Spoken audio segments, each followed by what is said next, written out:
Hello, everyone. Welcome to Grid Live Pre-Race. Joe Samaniego here along with Adam Lemeries, Joshua Burst, Edward Hunter from Formula E Zone, and Kobe Landis from the Podium Finish. A big special thank you to our Patreon subscribers, Colin, Michelle, Mark, and Robin for keeping us on the air. You too can subscribe to our Patreon or do a one-time contribution through Buy Me a Coffee. Keep the Grid Network on the air all year long. And of course, definitely a big thank you to our Ultimate Sports Radio Network listeners, USRN Radio. Kobe, I know when it came to radio coverage, a lot more sports series have that, but I feel like you had to watch the Monaco E Prix today just to see all the action that was going on. It would have been hard to tell it all on radio, but what a race. Yeah, the Monaco E Prix is certainly becoming one of the must-see events in Formula E. In the race, saw safety car, virtual safety car, multiple lead changes in the end. It was Stoffel Van Dorn in the Mercedes who won the race. Mitch Evans second, and Jean-Eric Vergne rounded out the podium. Now, Stoffel Van Dorn is ahead of Vergne and Evans in the points. Only 9 points separating the top three in the championship. Ed, Josh, are these three starting to pull away and stand out as the main title contenders this year? Nice to say hello, Kobe, and everyone. It definitely feels like there's a group of four that are moving away in the points at least, but I think it's somewhat artificial in that Porsche were leading with Pascal Wehrlein today, and then Pascal Wehrlein, I've just been listening to the post-race interview that Jack Pickering from Formula E Zone did with him sometime after he got out of the car, and he was just saying, well, everything shut down. Basically, there was nothing on the dash. So I was thinking maybe there was some sort of braking issue, but it was literally just the whole car shut down. So it was clearly some kind of electrical or mechanical issue there that sort of just and a bit of unreliability, it seems, creeping into Porsche's campaign exactly when they didn't need it. They had that breakthrough win earlier in Mexico with Wehrlein and Lotterer, and it was just a horrible day for Porsche. So I certainly think it definitely feels like there was somebody saying like, Van Dorn, Vergne, Evans, and Freins top four. It feels like it's always those four or some variation of them that are on the podium in some order, because it was like that in both races at Rome, basically. So it certainly seems that way, but I think it will be a bit more even if Porsche can get their reliability issues as some of the Nick De Vries, Sam Bird, and Da Costa, the teammates of those three, can get their act together. Then I think we should see a slightly more open title fight than just four. I mean, still having a four-way title fight is amazing when you consider some other series like Formula One. We're lucky if we have like a 2 or 3-way title fight. But I think it's still wide open, but certainly a bad day for Porsche and a very, very good one for Mercedes and Techeetah and Jaguar. I agree. If Porsche can get that car stabilized and fix the errors that just keep cropping up every now and then, they could be really in the hunt. We're only at round 6. There's another, let's see, how quick is my mental math? 9 races to go, 15 now on the calendar. It would have been 10, but we've lost Vancouver due to they've lost the money. I would say, I would agree in terms of the fact that we're going to see Van Dorn, Vergne, and Evans always at the top there, because if you think about who led the laps today, Evans led the opening 12 laps. Then Vergne led a couple of times, and then Van Dorn won at the end of it as well. So that's always nice up there. Wehrlein was the big one. He led laps 13, 15, and 16 as well. So 3 laps in total. But he always felt like he was more at the front than he was. He was battling hard in the opening stages against Mitch Evans as well. He was really pushing throughout the field. So it was disappointing to see him drop out of the race. But in terms of, if you look at the qualifying stats as well, you've got Van Dorn, Wehrlein, Vergne, Evans, always in that group as well for the quarterfinals as well.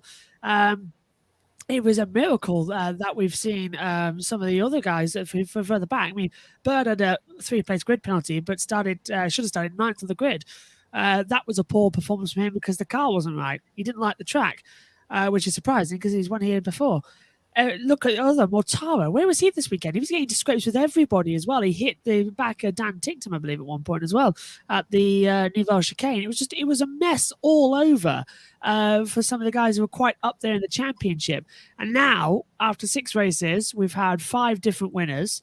The championship is just starting to eke out who can be more consistent. I'm liking what I'm seeing in the form of Van Dorn, Vergne, and Evans.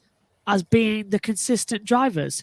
I never thought I'd say that about John McVerne, though, because usually he either wins it or bins it, is in my opinion. He's changed a lot in the past couple of years. He's a two-time world champion, Josh. Yeah, but if you remember those seasons, Ed, as well, half the time it'd send the car up the inside and then there'll be a massive accident and all that lot. And the amount of times he retired in season 4 as well. Season 5, he matured a lot. And then season 6, perfect example, he was going against Da Costa, but he kept having incidences. Then we got COVID, 6 races in 9 days, a perfect time for him to get it. And what happened in race 1? He's just sat behind and then got in a problem in qualifying. He's just a lot more mature, I'm finding him. And remember, Verne has a history of being a hothead. Remember when he came into Formula E as well? He was angry at what happened to him in Formula 1. He came in and he was just like, I don't want to be here. I don't want to race here. He's matured a lot. He found it a bit fun. Then he has decided to take it seriously. He won the championships. Then he lost confidence. Now he's gaining it back again. It's nice. And hopefully with Gen 3 coming up, he can sense another title on the horizon if he should fail it this year. Yeah, and it's going to be real interesting seeing how the Gen 3 Formula E cars come along. And Monaco E Prix also saw a lot of passing throughout the field again. Nick Cassidy started 18th, finished 7th. Sebastian Buemi started 22nd, finished 8th. And we know if that was the case in Formula 1, starting deep down in the field, you're probably not going to get all the way up there in the field and score points. And we know the Formula 1 Monaco Grand Prix, of course, is the main event, a principality in the country. However, is Formula E's Monaco E Prix the best racing we're seeing at the circuit overall?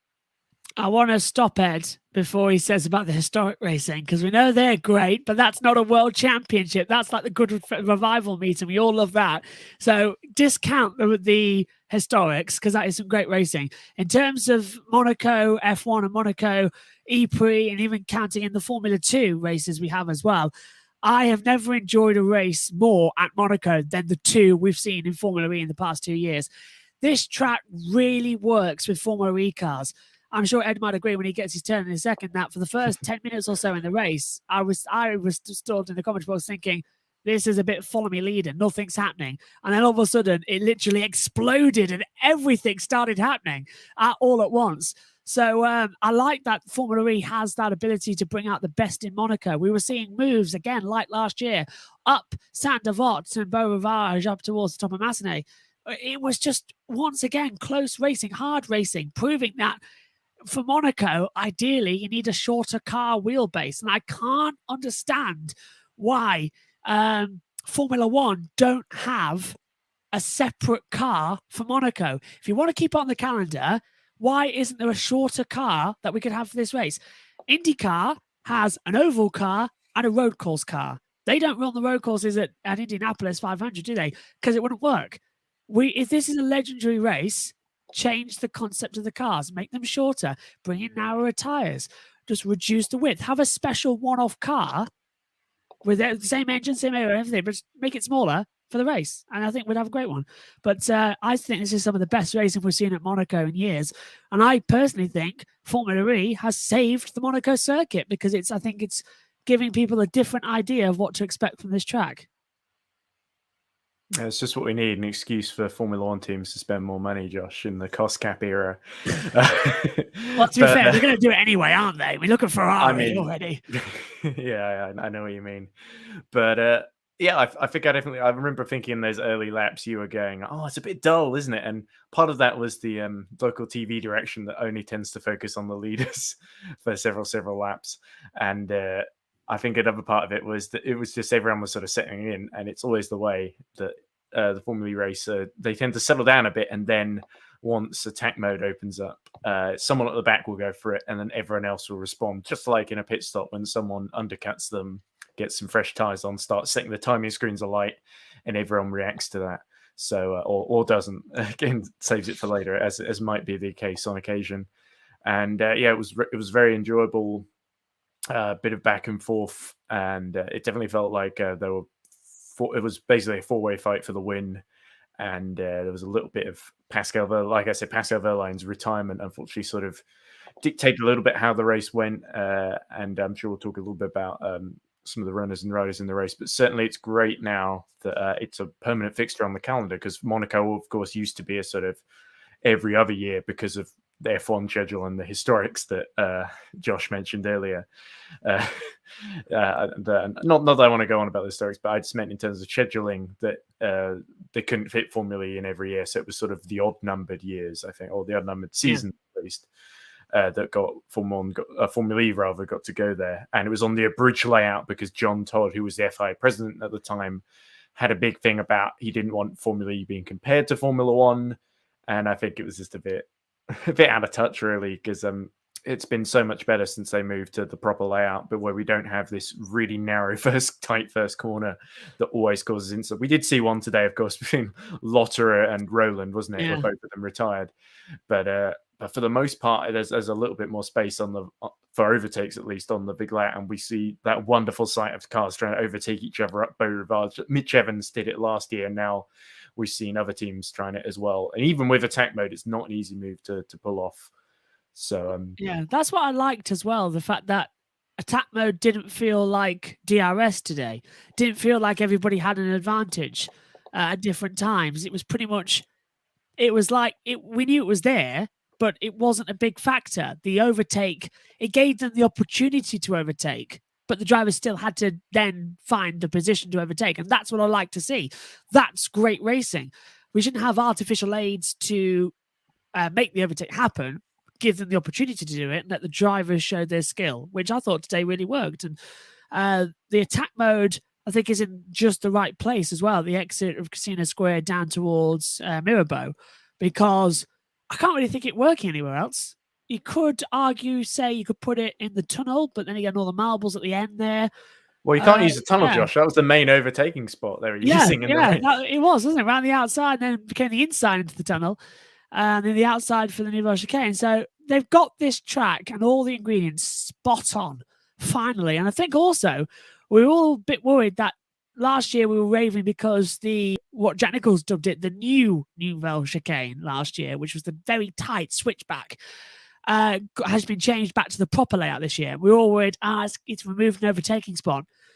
It added another one because we had cars diving everywhere to try and get round it as well. So they've hit the nail on the head with this, and I'm really happy that Formula E is improving. I'm even more excited to see Gen 3 at this track now, because that's going to be 200 miles an hour at this track. I think it's going to be fantastic. Yeah, Josh. I don't know if speeds are going to get that high at this track in particular. I was just thinking, is that right? Yeah, you're probably not going to be 200 miles per hour around the streets of Monaco. Unless they get upside down in the tunnel, Kobe. Hopefully that's not going to be the case. That would not be a pretty sight. Yeah, but as you guys were saying, it's really nice to see Monaco become a permanent fixture on the Formula E calendar, because now we can finally see how great the racing can be on the streets of Monte Carlo. And moving on to our next topic, both Mercedes and DS Techeetah entries have both of their drivers finish in the top 10. Sam Bird, however, did not have a good day at all outside of the points and not finish in the race. Mitch Evans coming off 2 wins on a second place finish. A lot of consistency for Bird's Jaguar teammate. And talking about Sam Bird himself, do you think his status at Jaguar is starting to be in question? Shall I take this one, Josh? Yeah, since I got the Jaguar shirt on. Well, I think this tended to happen to Sam Bird in previous seasons, that what would usually happen is he would start quite well in the season and it would end quite well in the season. The middle would be he would get taken out in races. He'd have all sorts of incidents, and there's an extent to which you could say bad luck, but also the reason Sam Bird started so low down the grid today was because of a grid penalty that he got from Rome, where he defended very aggressively in the closing stages of Rome and made heavy contact. He basically put Nick Cassidy in the wall in the final race in Rome. And now 2 weeks later, he comes to Monaco, qualifies about 11th, and then gets a free place. Oh no, he qualified 10th or 11th, didn't he? And then got 10th. A free place grid penalty. Yeah, and so he started 13th, had a pretty difficult start, and then funnily enough, Nick Cassidy, who also didn't qualify well, comes up to the back of him again. The two make contact, which sadly we missed, and it seems Sam Bird came off the worst from it. So hopefully he doesn't get another grid penalty, because it would start a real vicious cycle for Sam Bird. I certainly think he can bounce back, because he's shown on several occasions he's the only driver who's won a race every year, which, given the varying competitiveness of the different, Envision, Virgin, and Jaguar cars he's been put in, is impressive. So Mitch Evans showed what's possible when he gets it hooked up, which I think is a good sign, because it shows that there's pace in the car. I was a little bit worried because Mitch Evans was saying when Verline got by him that, hey, these guys are more efficient than me. They're able to just breeze through, and I can't do anything about it. And so that's a bit worrying, that they certainly didn't have the dominance that Mitch Evans showed the car had in Rome. Because Monaco, not quite as bumpy. The roads are surfaced a bit better than the streets of the Italian capital, it would seem. So it didn't quite play 100%, even though Evans put in a stellar lap to get pole position. It didn't quite play into the hands of the Jaguar I-Type 6. I think it's the name of the car. Yeah, I'm right on that. I think it was a bad couple of races for Sam Bird, but I think by the end of the season, he probably won't be in contention for the Drivers' Championship, but I think he will help Jaguar keep in the frame for the Teams' Championship, and that's what's really important. Yeah, bad race in Rome. Admittedly, his own fault. Bad race today. The fault Nick Cassidy's. And I just want to say, well done, Telly Monte Carlo. Spot on job as always. Following the action as well.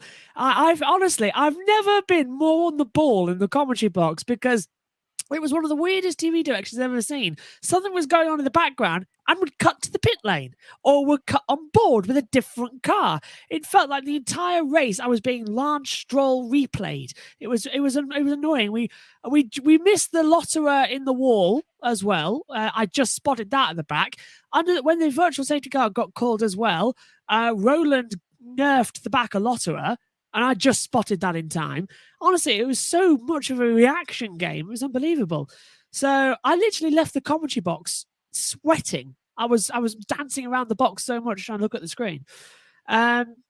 I do feel sorry for Sam Bird. We didn't see what happened. We saw the tail end of it, because we saw Bird get a little knock from Cassidy. And then at the bottom of the hill coming into Portier, we saw him struggling to turn in. So I think it was a suspension damage on the right front that sort of caused it. One of the wishbones had broken. So disappointing. He came into the pits and retired from the race as well. That's going to really hurt Sam Bird, because he was talking to Jack Pickering as well, who was doing the interviews this weekend for Formula E Zone, and it was on our pre-show as well, on the watch-along. And Sam wanted to have a good weekend, on a clean weekend, and he just wants to get better, and it's not working out for him. Luck is not on his side at the moment. And as you said, Ed, he's done this multiple times. His last win was New York in 2021. So last season in New York was his last win for Jaguar. And of course, his first win with Jaguar was back in Saudi Arabia at the beginning of last season, in that red flagged race too. So I really want to see him do well. I want to see him get a win. He's one of the only drivers to win in every single season of ABB Formula E. So he's the only one. He's in a class of one. So I didn't know if Degrassi had done it or not. No, Degrassi had that season where the Audi was nowhere. Okay. Season 6, wasn't it? So he of course, yeah. There are a couple of people who've come close to winning in every season, but Sam's the only one who's actually done it so far, unless he doesn't win this season. Yeah, so Bird is the only one then to win every season, so he needs to continue that.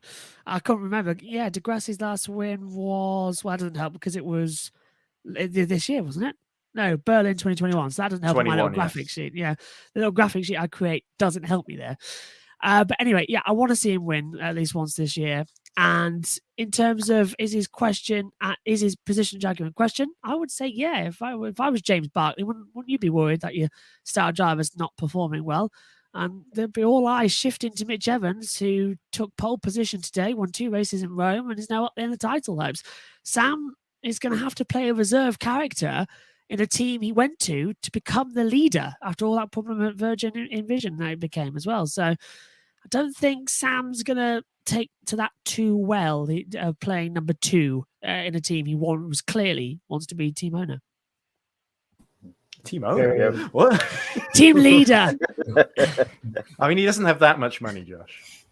Well, he's paid a couple of fines, isn't he? And just quickly before we go on MotoGP, that Dan Ticktum story I found absolutely hilarious as well. Like you said on the air, Ed, as well. The fact that he was having dinner at the sushi restaurant opposite the start line.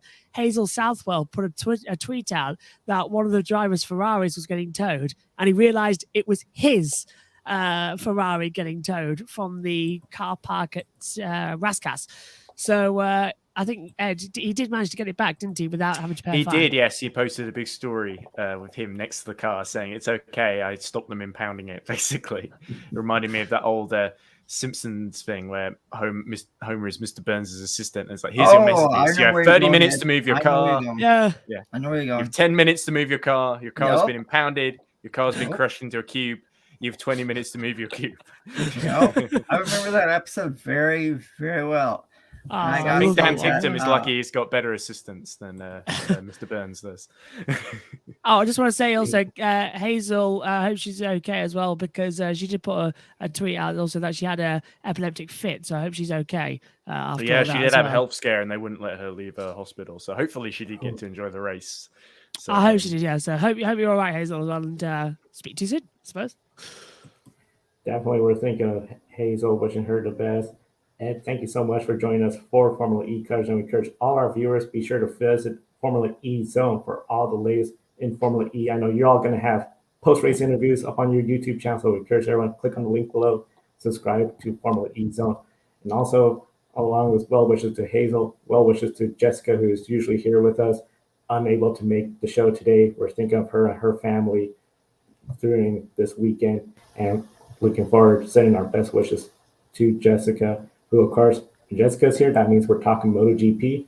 That's what we're going to talk about next, is MotoGP action at Jerez, Spain, for the Spanish Grand Prix. The last race weekend, we saw Fabio Quartararo take a dominating win over the rest of the field in Portugal. However, his championship rivals, Pecco Bagnaia, took the pole away from him today in Q2, along with the win, the points lead, and we enter Jerez, a track he is good at, Quartararo. So, Alexis Espargaro, he is in the front row. We know he was leading the points earlier.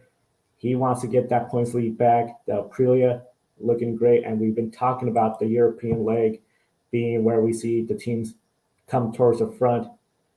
Gotta start off with you, Joshua. Is this the opportunity for Pecco Bagnaia to break through and get a win in 2022? Absolutely. He's been on form all weekend long as well, and across the practice sessions, he was constantly up there challenging. It was a difficult day on Friday for MotoGP, where the track was kind of oily in places. Well, it caught Marc Marquez out not once but twice on the same lap time as well. Caught Fabio Quartararo out, and the bike accidentally hit him in the gentleman's area, and had to visit the medical center. He was seen screaming in pain when he got back into the pit lane, so it really did hurt. But Bagnaia, he's had a couple of offs this weekend. He's running through the gravel a couple of times, but he's been strong all weekend long, and I like to see it. In pole position for tomorrow's race. He hasn't won since Valencia last season. That was in Spain. He does like Spain. He likes riding in this climate. So I'm thinking he could take off. The Ducati works well at this circuit. He's just got to make sure that Quartararo is stuck behind him for the entire race, because it's very hard to overtake a Ducati, especially at this track. I cannot wait to see what's going to happen into turn one tomorrow. If Peppo doesn't win, I'll be very, very disappointed. But I don't think I've chosen to pick a winner yet. If I have, I would have put it as Quartararo, I believe. Yeah, Josh, I got to agree with you. From everything I've seen online, this is Pecco Bagnaia's weekend to get a win. But his rival is starting right alongside him on the front row. You don't think Fabio Quartararo has a lot of momentum after his win last weekend in Portugal? And we're now entering a crucial point of the MotoGP World Championship. We're in Europe. So if Pecco Bagnaia has a good start tomorrow, and like you said, if he can keep his rival Quartararo behind him, I think it's Pecco Bagnaia's race to lose. I'll just say this for my pick a winner. It is from the front row, but I won't say who it is until the end of the show. So stay tuned. I found out who mine was when I tweeted this morning, so that's good news. I know I'm going to talk about. I know who it is too, Josh. One of the things when it comes to that front row, we know that Ducati has the straight line speed. So I anticipate, like you said, Josh, he's going to try to have the lead in the front row. That Yamaha, if they could keep up with it in the corners, I think we're going to see a dandy of a race tomorrow. And I think it's going to be a lot of fun. What's going to be a lot of fun is going to be, I think, that second row. An interesting lineup. You have Jack Miller, Marc Marquez, and Johan Zarco. All three of them seem to have a lot of speculation about their future. Miller, Zarco, where will they be next year? Will they be with the same team? Will they change teams? Can they win a race this year? Marc Marquez, twice off yesterday. The question is his championship hopes slipping away? He seems to be hit or miss on the weekends, Marc Marquez, so a lot of people wondering, can he contend for the championship, get some wins together? We know he has some strong tracks, but the big thing is just that consistency, because we've seen the consistency is so big in MotoGP. So Adam, starting with you this time, when it comes to that second row, do you believe these riders can race the riders up front, especially Quartararo, and less it harder? Because they're up there towards the points, while these riders, they're just going to try out there, go get a win. You mentioned, Joe, all three riders in the second row have not won this year. How bad do you think they want to get around those three riders starting on the front row and go out and win here at Jerez? Marc Marquez, yeah, he did fall twice in one of the practices, like Josh mentioned. But we are in Europe right now. Marc Marquez still hasn't won this year. Kind of surprising, huh? You don't think Marc Marquez wants to win this year and say, hey, after what we saw at Circuit of the Americas in Austin, Texas, that after the slow start Marc Marquez had, he flew through the field and came home a solid sixth. He wants to go out and say, hey, I want to be a MotoGP championship contender. Jack Miller on a Ducati. He hasn't won this year. Kind of surprising, huh? Johan Zarco, same thing. Johan Zarco hasn't won this year. They want to go out tomorrow and prove that they can win here at Jerez and get around Fabio Quartararo, Pecco Bagnaia, and Alexis Spargo and win and say, I want to be a contender for this world championship just as much as that front row. Maybe the longest season we've got in MotoGP's calendar, but if Marc doesn't win tomorrow, I think it's championship over because he's not being consistent enough. He needs a big statement. As you say, Adam, I completely agree. Marc, I think, does need to win tomorrow. It's game over. He's got a weird weekend lined up, isn't he? In the practice sessions, in the combined times, he was down in 16th and 17th place as well. He was nowhere, had a shocking weekend. And those two crashes I mentioned as well. And then all of a sudden he's come alive in free practice 4 to come right back up there. And then qualifying, gets out of Q1 and puts it into Q2 and starts filling the grid. Fantastic run. So Marc's going to be very, very hungry. Jack Miller, well, there's a lot circulating Jack Miller at the moment about is he Ducati material. He's even said himself he would happily go back to the I forgot the name now. The Pramax. There we go. They would happily go back to the Pramax as well in order to give one of their younger riders, Jorge Martin, a shot on the main bike. So I don't think Jack, if he's thinking that himself, Jack, I don't think is in the mindset to be in the factory team. If I heard one of my riders say, "Oh yeah, I'll go ride for the junior team," there's no worries, I'd get rid of him because he's got no drive. Something's happened to him. And that's not like Jack. We've seen some great moves with him. But this year he's been a little bit, I don't want to say ugly, but that's what it is. He's been a bit rough around the edges, not doing good moves, causing a lot of contact, barging into people as well. So Jack's in trouble. I don't think he'll win tomorrow at all. If Jack wins, it'd be a major surprise, but I don't see it on the cards. Third on the grid, though, I can definitely see Johan Zarco taking a win at some point this year. That bike is fast. We saw it back in Portimao. And I definitely think it could be up there. And also, I know it's outside, it's on the third row, but watch out for Takiki Nakagami on the LCR Honda. Few flash in the pan fast laps this weekend. He's got a real chance of getting a good start. But as we know, Ducati have the whole shot device to get off the line well. So, clear my throat. Yes, Ducati has got the whole shot device down towards turn 1. So watch out for watch out for Bagnaia, watch out for Miller, watch out for Zarco to get a good launch down towards turn 1.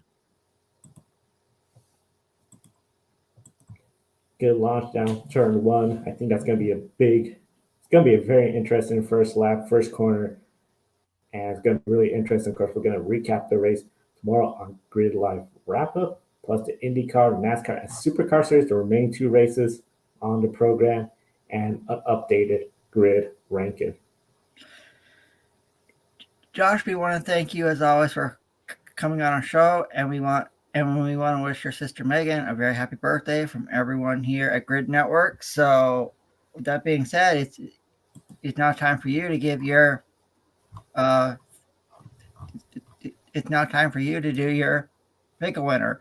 So who's your picks for INDYCAR in Alabama, MotoGP at Jerez, Spain, NASCAR, Dover, Delaware, and Supercars in Australia?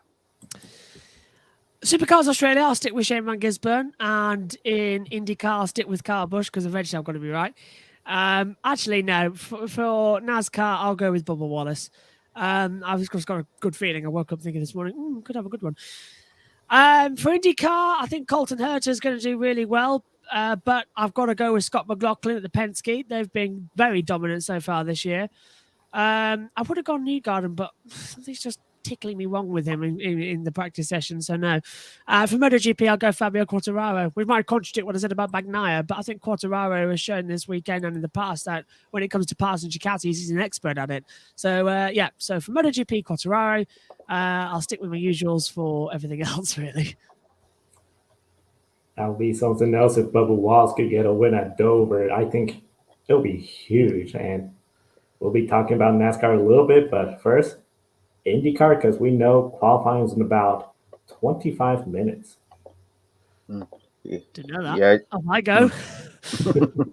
Yeah, and Bubba Wallace actually might not be a bad pick, Josh, because qualifying just finished up at Dover, and Bubba had a really great qualifying session, qualified in the top 10, 9th fastest for Bubba Wallace, and a surprise pole winner, Chris Buescher for RFK Racing. Wow. And we'll get a little bit into that in just a moment, but first, started with the NTT INDYCAR Series return to Barber Motorsports Park in Alabama. In yesterday's practice for the Honda Indy Grand Prix Alabama, Colton Herta was fast over Alex Palou, Alexander Rossi, Roman Grosjean, and Scott McLaughlin round out the top 5. Joseph Newgarden, however, one of the biggest surprises today, 18th fastest. Is this the best opportunity for everyone to take advantage of Newgarden's slow start to the weekend, or do you expect Team Penske to figure things out? Oh, I think Team Penske will find things out. I think Team Penske will win tomorrow in Alabama. Joseph Newgarden may be down there at 18th, for practice too, but I think he'll have a good. I think Joseph Newgarden will start inside the top 10 in for tomorrow's race, and I think he will be a strong pick to win tomorrow, but I wouldn't count out anyone at Team Penske. They've been so strong this season in the NTT INDYCAR Series, so watch out for Team Penske. And also, really good to see Colton Herta up there.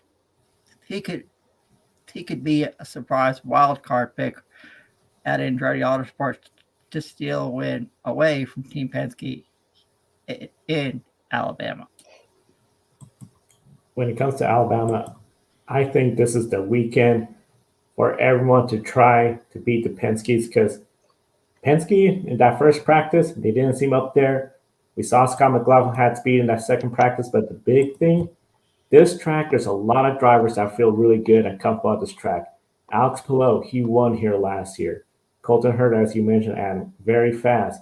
Roman Grosjean, he was up there in that 28. Yes, he had an off in second practice, but he looks fast. He loves road course. And when a lot of people say this reminds people of a European road course, this is a great opportunity for him to get his first NTT IndyCar Series win.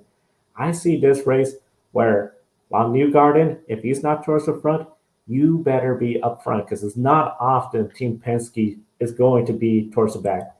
Last road course race I can recall them being towards the back, that was at Portland, where it just seemed the Penske drivers didn't show up. Who do we have finishing the top three podium? Three Hondas.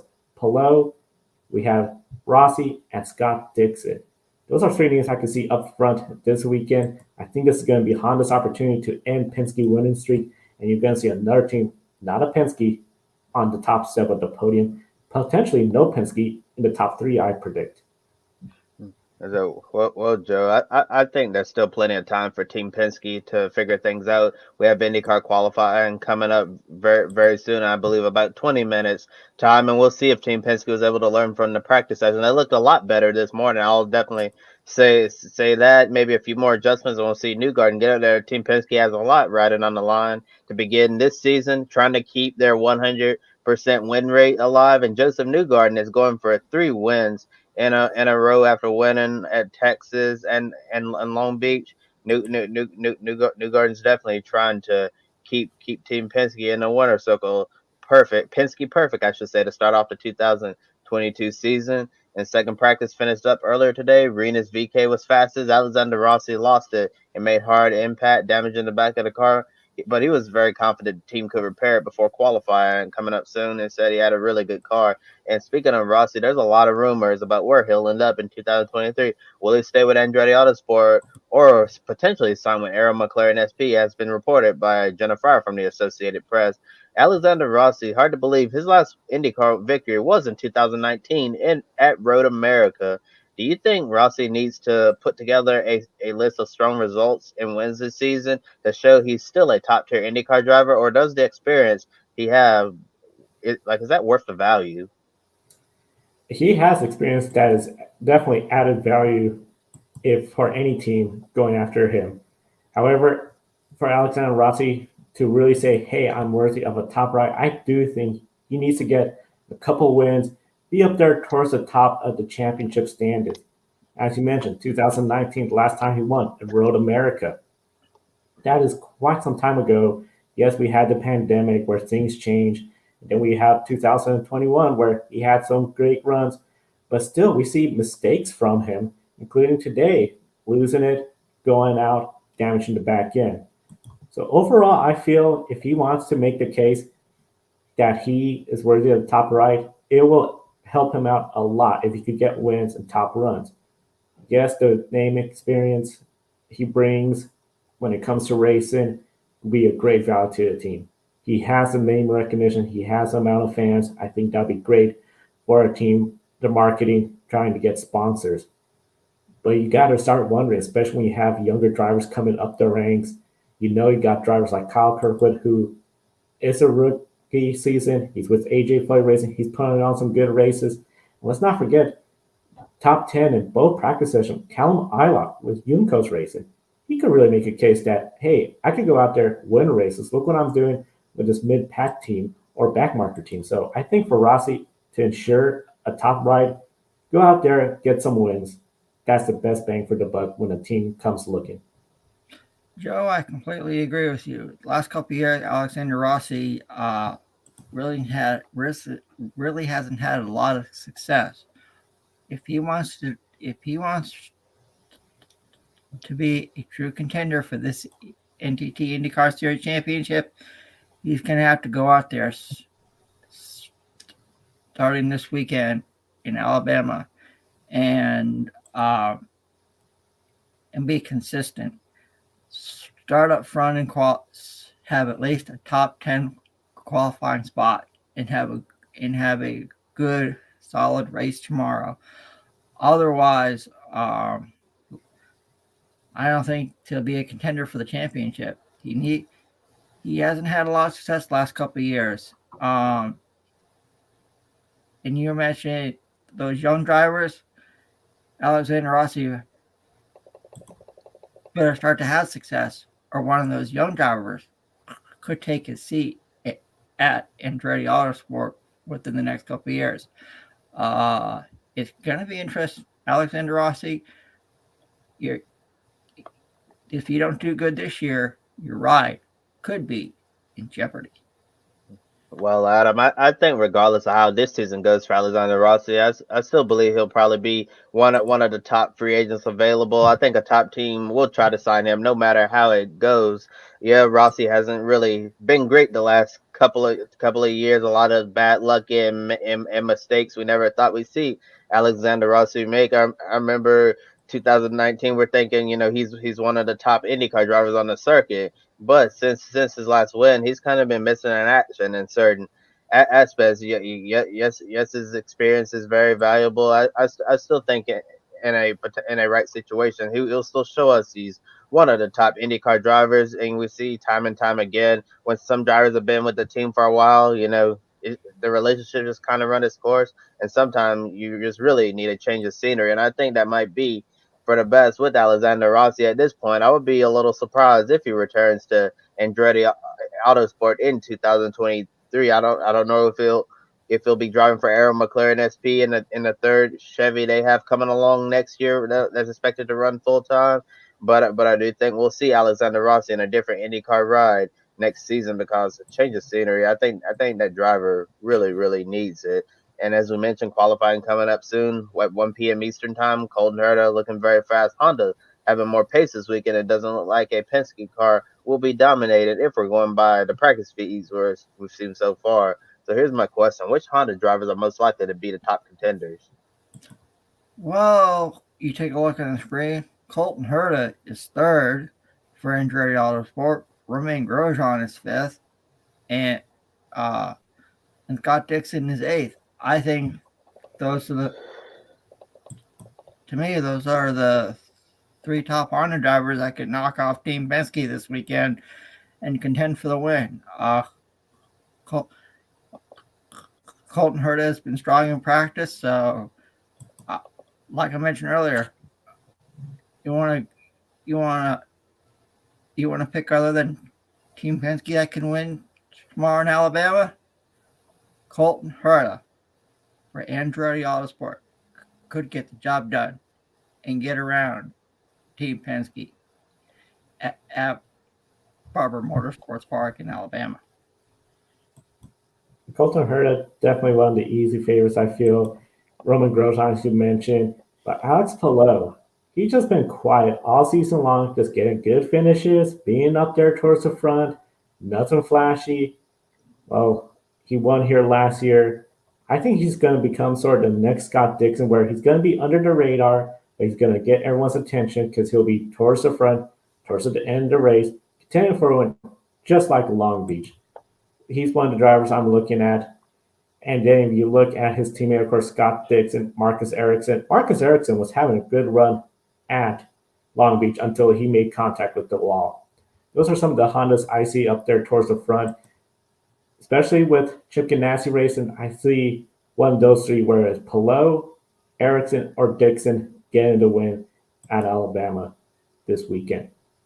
Yeah, I really think that those are probably going to be the top contenders this weekend. Colton Herta from Andretti Autosport, Roman Grosjean is looking extremely strong as well. If Alexander Rossi can get the issue sorted out, maybe he'll be a contender as well. And the other Andretti driver, Devlin DeFrancesco, rookie driver, still learning the ropes of IndyCar. Don't really expect him to be a major factor at all this weekend. And yeah, Joe, before you said the Scott Dixon comparison, I was thinking when you're describing Palou, I'm like, it sounds like he's describing Scott Dixon and not Alex Palou. But I really agree with you that Palou's probably going to be the new Scott Dixon in the IndyCar series. Doesn't always go out completely dominating, not really flashy, but he's doing what really matters the most. He's points racing, getting the most out of the car the weekend, not putting the wheel wrong. And Alex Palou might very well go back to back with the IndyCar championship this year. But right now, it seems like the championship's going to have to go through Team Penske, Joseph Newgarden, Scott McLaughlin, Will Power. Yeah, those three are going to be some of the three to get through for the NTT IndyCar Series Championship. This weekend, All the drivers, they're going to have to go through Dover Motor Speedway. That's the newest name to the speedway under new ownership from SMI, which took over Dover and Nashville. The venue has been hosting the Cup Series races since 1969. Cup Series is making now just one visit to the Monster Mile instead of two. Of course, it's the second time. Last year was the first time they only did one visit, and many wonder about the future of the speedway. Might be in doubt out of all the active drivers to win this racetrack. Here's an interesting stat. Only two active drivers that have won here have not won the NASCAR Cup Series championship. Alex Bowman, Denny Hamlin. Every other racer that has won at this racetrack has at some point in their career won the NASCAR Cup Series championship. And of course, everyone's been talking about one of the favorites already, and a surprise favorite, Ross Chastain, Trackhouse Racing, 2 wins. They got it done at Dakota. They got it done at Talladega. Adam, do you believe Ross Chastain could prove his championship caliber, or would the Monster Mile take a bite out of his confidence this weekend? I think the Monster Mile takes a bite out of Ross Chastain's confidence. Actually, Pitbull released a brand new single about how dominant Trackhouse Racing has been so far this year. You can go online and listen to it on any streaming service. I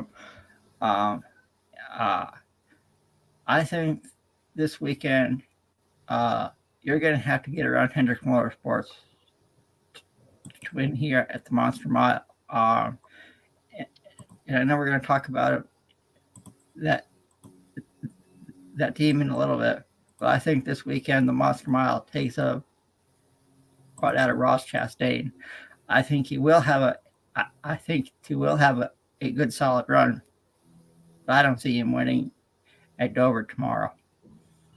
I'm actually going to disagree with you, Adam. I don't think it's going to take a bite out of Ross Chastain's confidence. I think he's going to have a great day at the Monster Mile that's going to give him even more confidence that he can be a championship contender. Yes, Trackhouse Racing is still a young team in the Cup Series coming along, but they're really proving to us that they can take the fight to the big teams. They can beat Hendrick Motorsports. They can beat Joe Gibbs Racing. They can beat Team Penske on any given day. They just need to put together a complete race and be at the right place at the right time, like we saw Ross Chastain have that dominant win at Coda. Daniel Suarez was strong until he had an issue. I believe he got turned around on a restart there, and Ross Chastain definitely in the right place at the right time last week at Talladega when everybody else went high and he stayed low, and he was able to hold his line and get the win. And right now, Trackhouse is really hitting on all cylinders.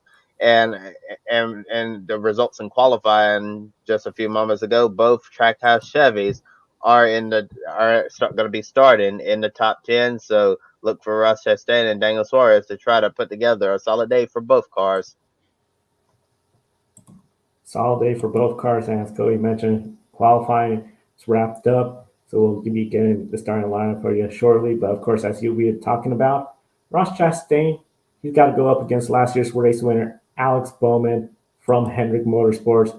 And Hendrick Motorsports last year, they did something they haven't done as an organization, swept the first 4 positions. This year, all of them but Chase Elliott have won a race in 2022. Byron, the only driver to have 2 wins this year. This week, Chase Elliott, his fans were sort of voicing their displeasure over the crew chief, and those calls have been getting a little bit louder. Something similar to when Dale Earnhardt Jr. had Tony Eury Jr., and fans were getting louder if that team was not performing. And when you look at Chase Elliott, the last time he won a race, Road America, and since then, only 7 top 5s.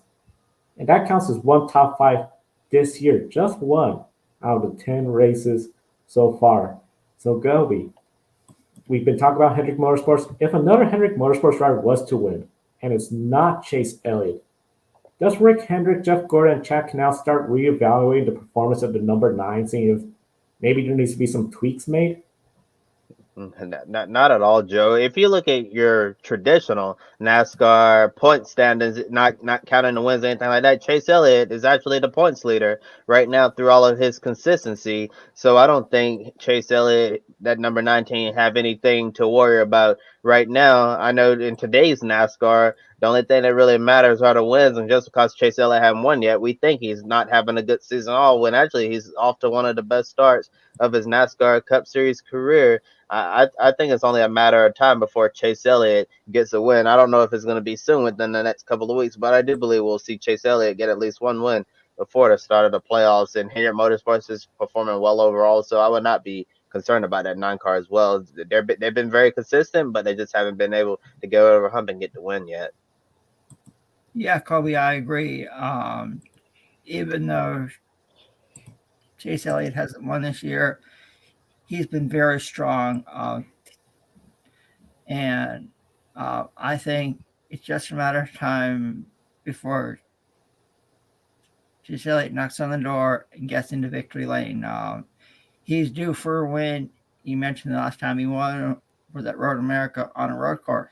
He hasn't won on an oval in a long time. So, he wants to get out there, say, hey, I'm just as good on an oval as I am on a road course. So I think Chase Elliott will win before we head to the playoffs, and I think it will be soon. I see no worries with that number 9 team over at Hendrick Motorsports. Chase Elliott and his crew chief are good together, so I think Chase Elliott Chase Elliott will win before the playoffs. I have to agree with both of you. I feel the fans, of course, they want to see the driver win. But as Kobe mentioned, yeah, he doesn't have the top fives there. But if you look at the traditional point system, he is the points leader. That is something huge when you have that kind of consistency.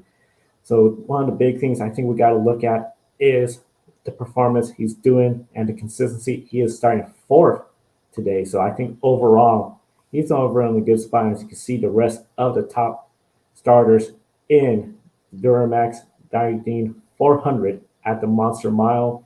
36 teams starting today's race. So once again, it's just the charter teams. And of course, in the grid ranking, that will be something factor when it comes to the strength of competition. Now, once again, we got the new car, new package, and many speculation on what kind of racing we're going to see. The Monster Mile in the past, especially, it's been known for some pretty big crashes, hence the Monster Mile. And we've seen crashes where it happens all over the place. On the restart start line, where a driver misses a shift or spins the tires. Jimmy Johnson has caused one. We've seen them back in the 90s when Hut Strickland had an issue and Rusty Wallace got into him. That's common. Entering turn 1, turn 3, if you have a tire go out, you're going to hit that wall really hard by turn 2 and 4. And in turn 2 and 4, we've seen vehicles get loose, spin, either hit that wall hard, go into the inside wall, or he sprint around and then collect multiple vehicles. 1995, a huge crash, I believe on lap 2 or 3, collected over 10 vehicles. So this track, it has a bite. Adam, do you anticipate a double of old where we're going to have over 10 cautions? In total, 20 races have had 10 cautions or more? Or do you think the Monster is going to be hibernating at less than 10 cautions this year? The Monster Mile, I think there will be more than 10 cautions tomorrow. And you mentioned the really big wrecks. I can remember one year when Joey Logano rolled when he was driving the number 20 Home Depot car. He rolled in between, rolled out of turn 3. So I think we'll see more than 10 cautions tomorrow. And I think the Monster will be hunting for cars tomorrow. So I think it's going to be a very interesting race in Dover, Delaware. Yeah, I think we could see quite a few cautions as well with the next gen car. It's been a lot harder to handle. I know when we first started off the season, we saw a whole bunch of cautions when the drivers were getting a handle on this new car. Then as the season has gone on, we've really seen a lot. We haven't seen the type of cautions that we seen. Drivers just spinning out all the time, all by themselves and all of that. But I think that could potentially change this weekend since Dover's been known for the notorious Monster Mile. A track that can be hard to get a handle on. Really really fast. One mile concrete surface with the banking in the corners. So I certainly think Dover could certainly be a challenge this weekend for the drivers. And now switching gears over to supercars, the first supercars race of the weekend took place under the lights in Perth, Australia. It came down to a battle between Anton De Pasquale and Shane Van Gisbergen in second place. With the few laps remaining, SVG pushed his way ahead to claim his seventh win of 2022, the 600 win for Holden. And surprisingly, this was a track SVG had not won at before today. Adam, SVG has won 7 out of 10 races this season. Chaz Monster is the only other supercars driver to win races this year. However, he started 23rd and finished a disappointing 22nd. Not a good day at all for Monster. Will the Shelby Power Mustangs have anything for SVG this weekend? Are we looking at SVG sweeping the weekend? And how can Chaz Monster respond from a really bad race one? Well, it was kind of surprising to me that Shane Van Gisbergen had not won here at Wanneroo Raceway in the past, and now he can say he's won at every single track on the current Repco Supercars calendar. That's pretty incredible. Shane Van Gisbergen pitted real late, and he had fresher tires, so he was able to get around Cam Waters and Anton De Pasquale for the win. So if I'm the rest of the field, I would take a look at what Shane Van Gisbergen did and maybe use that same strategy for races 2 and 3. Otherwise, it does come down to qualifying. So I think Shane Van Gisbergen could sweep this weekend. And I won't say if he will or not. You'll just have to wait until pick a winner to see if I choose SVG to sweep the weekend. I think right now it's a good possibility he could do it. Yes, it's always a good possibility that SVG could sweep the weekend in the Repco Supercars Championship because he's doing everything he can right now to get out to a massive championship lead, and it really doesn't seem like anybody has anything for him right now. And by the time we get into the early summer, we might already be talking about SVG having one hand on the championship because the dominance that he's been having the last few years, just been really amazing to watch. And we have 2 races remaining this weekend at Wanneroo Raceway in Perth, Australia. SVG is currently the grid ranking leader entering this weekend. And with that said, Adam, you said it, pick a winner. Time for everyone's favorite game. That's right, Kobe. And let our viewers know, use the hashtag pick a winner on social media, and you can see your name here on our leaderboard. And that being said, it's now time that we make our picks. First up, MotoGP is at Jerez, Spain tomorrow. I'll start with you, Joe. Who wins? When it comes to winning this race, I'm going with Fabio Quartararo. He has won here before. He got some momentum. I think that Yamaha's going to handle really well and beat the Ducati's raw speed. And I'm going to go with the pole sitter. I think Pecco Bagnaia is going to get it done in Spain. And I'm going to agree with Joe. I say Fabio Quartararo gets it done tomorrow at Jerez, Spain. And 2 in a row. That's really good for the defending MotoGP world champion. Next up, INDYCAR is in Sweet Home, Alabama this weekend at Barber Motorsports Park. All right, Joe, I'll start with you. Who wins tomorrow at that historic road course? Qualifying just getting underway, so this is sort of a blind pick. But I'm going with Roman Grosjean. He knows how to win. He's been really good at this track. last year, 10th place, his debut race. I think he has the confidence to go out there, dominate this race, and get that win. Yeah, and I'm also agreeing with Joe. I think Roman Grosjean, the ex-Formula One racer, is going to get his first career IndyCar Series win. Has looked really strong so far this weekend in practice. It's interesting to see what he's able to put together in qualifying, but it seems like all the stars are lining for Grosjean to get his maiden win in IndyCar competition. And I'm going to go with another driver from Injury All Sport, and I don't think Team Penske wins this weekend. I'm saying it's Colton Herta gets his first win of the season and proves that someone else besides the drivers at Team Penske can win in IndyCar. Next up, we head to the Monster Mile at Dover Motor Speedway in the first day in Delaware. All right, Joe, I'll start with you. Who conquers the Monster Mile tomorrow and wins? I'm going with William Byron. He is in the Hendrick Motorsports car.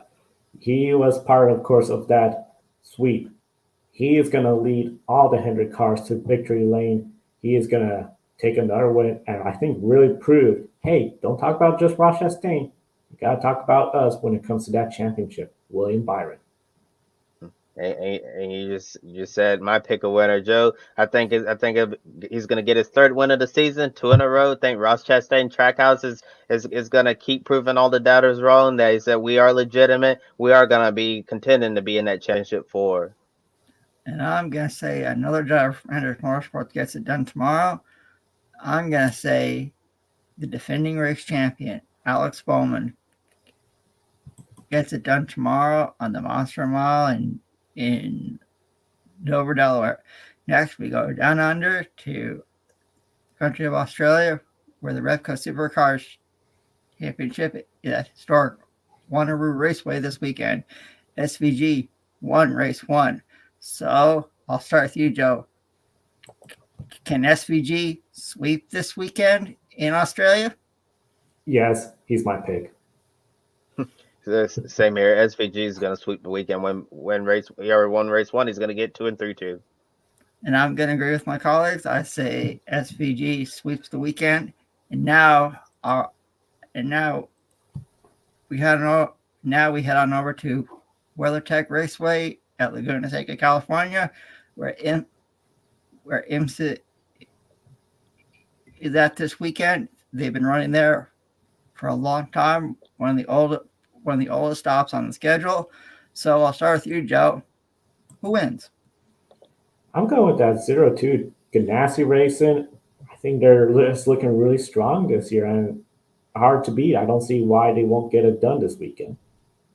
Yeah, and I know Acura started off the year winning the Rolex 24 Whitmire Shank Racing, and since then it's been an all Ganassi party. Ganassi dominated the 12 Hours of Sebring. They dominated on the streets of Long Beach, but I think this could potentially be a race where Acura gets back into the frame. I think the other Acura, the number 10, Konica Minolta, Acura DPI, Wayne Taylor Racing, Ricky Taylor, Felipe Albuquerque, I think they get the big win this weekend at WeatherTech Raceway, Laguna Seca.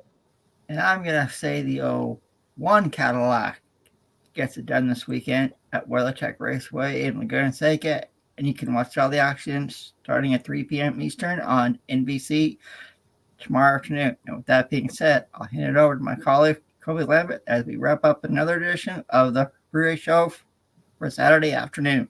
Yeah, and please be sure to like and subscribe to Grid Network here on YouTube. You can follow us on Twitter, Facebook, Instagram, and TikTok. Take 5 minutes after our show and consider joining our Patreon. Invest in Grid Network and keep us on the air long term. Click the link in the video description below to buy me a coffee, and you can buy a drink for your favorite on-air talent here at Grid Network. I also want to give a special thank you to Edward Hunter, who was on our program earlier today, Amber and Zachary for buying us a coffee. We greatly appreciate it. Any amount will help us continue growing our motorsports media outlet. Visit Pablo.com, also known as the Stock Market social media home. The link below in referral code GRIDnet will give you $5 to invest immediately. Public.com allows you to connect with your friends. You can make new friends and use tools to learn how to properly invest in the stock market. And tune in Sunday for another edition of Grid Live Wrap Up, 90 minutes after the NASCAR Cup Series race at Dover Motor Speedway. With that said, for Joe Samniego, Joshua Birch, Edward Hunter from Formula Zone, and Adam Lemeries, I'm Kobe Lambert from the Podium Fitness. Thank you for watching and enjoy the races. Don't be an anonymous investor. Join the stock market social media platform public.com. Invest any amount of money and share with friends and new friends. Discover new opportunities such as new companies and potential business partners and useful tools for beginners, and share your experience with friends on public.com. Link in the video description gets you $5 for being a Grid Network viewer. Use the referral code GRIDnet for your free $5 to invest and start investing and networking on public.com.